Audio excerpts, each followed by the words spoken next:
evidentemente estamos, no solo la Argentina, ¿no? El mundo está atravesando un momento extremadamente complicado, fundamentalmente porque las medidas sanitarias que se han tomado para, de alguna manera, superar este difícil desafío que significa la pandemia, han ralentizado la actividad económica y la han llevado a un escenario claramente recesivo, sumado a que la Argentina, en el caso particular de nuestro país, venía de una crisis importantísima a nivel socioeconómico, producto de las políticas liberales del gobierno de Macri. Frente a esta situación aparece la discusión, no solo en la Argentina, sino en el mundo, de quién debe hacer el esfuerzo para de alguna manera poder sacar esta situación adelante, o de qué manera, mejor dicho, hacemos que el esfuerzo sea parejo, porque la inmensa mayoría de los argentinos y de la Argentina hacen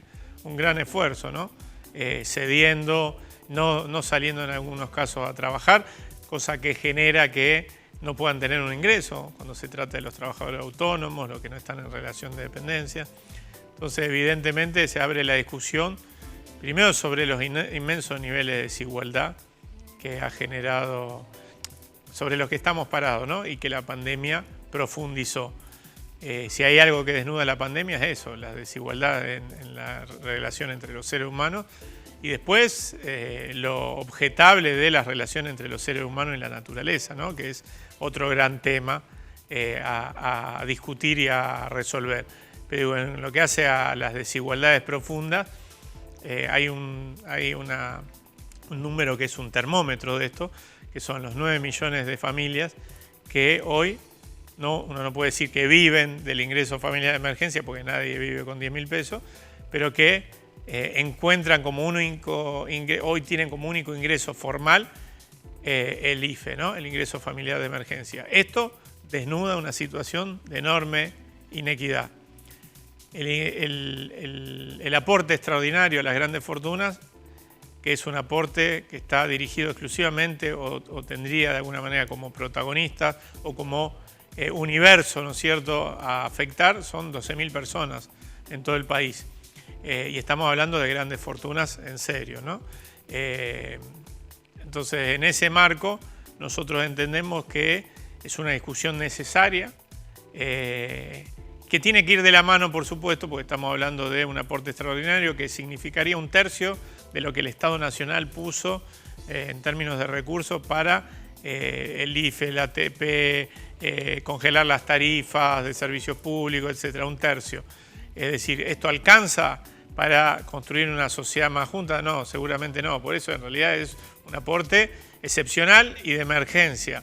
Ahora, tiene que ir de la mano de la discusión de una reforma tributaria profunda que haga que en la Argentina, de una vez por todas, bueno, aquellos que tienen más recursos hagan su aporte a la sociedad proporcional al que hacen cualquier hijo de vecino cuando paga el sachet de leche y paga el IVA, por ejemplo, ¿no?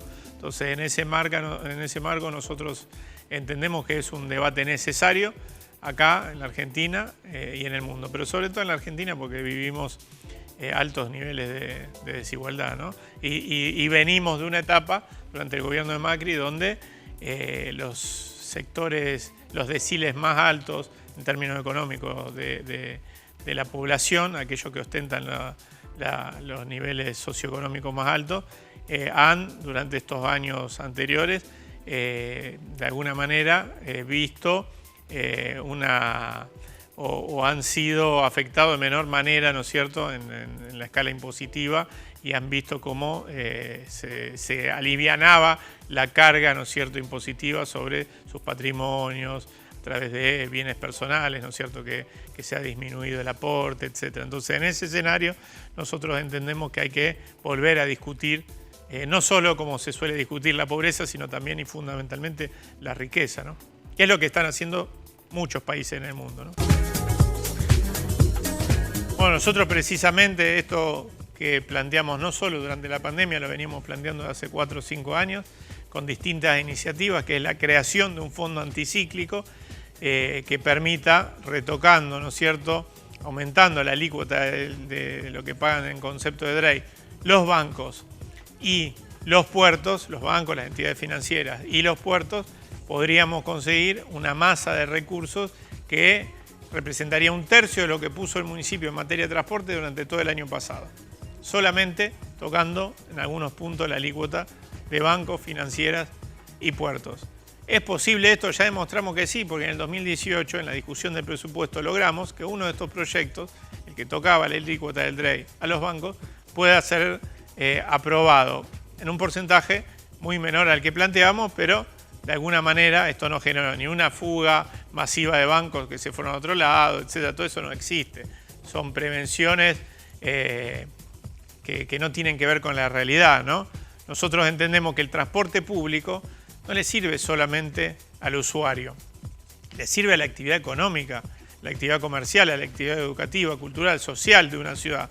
Por lo tanto, es justo que hagan su aporte sectores de nuestra vida económica que además se ven favorecidos con ese mismo transporte público. La inmensa mayoría de las entidades bancarias de la ciudad de Rosario funcionan, podríamos decir algún número, ¿no? 80, 90% seguro, en el micro y en el macrocentro de la ciudad de Rosario. Y la inmensa mayoría de los usuarios de esos servicios bancarios son usuarios también del transporte urbano de pasajeros. Van y vienen a esas entidades a través del transporte urbano de pasajeros. Por lo tanto, un aporte de esos sectores no sería un aporte solidario, pues solidario es alguien que es ajeno a esa situación y hace su aporte desinteresadamente. Es un aporte funcional el que decimos, o el que señalamos nosotros. Algo que para este tipo de entidades es mínimo, resultaría mínimo en el planteo que hacemos, ¿no es cierto?, del porcentaje de la alícuota del DREI que estaríamos aumentando, y que para el sistema de transporte de la ciudad sería un aporte invalorable, ¿no? Hoy es momento de discutir esto. ¿Por qué? Porque la caída en la cantidad de usuarios indudablemente golpea en una de esas patas, que es el ingreso de recursos por venta de pasaje. ¿Cuál es la otra pata que le queda al sistema? Son los subsidios. Ahora, muy bien, siempre reclamamos más subsidios a Nación. Nación triplicó los subsidios en enero de este año. Hacen falta más, por supuesto, más subsidios de la provincia. Mejorar el fondo compensador municipal que se licuó por la pandemia. Pero bueno, discutamos de dónde salen esos fondos, ¿no? Y eso creemos que debe hacerse en todos los niveles de Estado. Mejorar la calidad tributaria de los distintos niveles de Estado a partir de una perspectiva progresiva.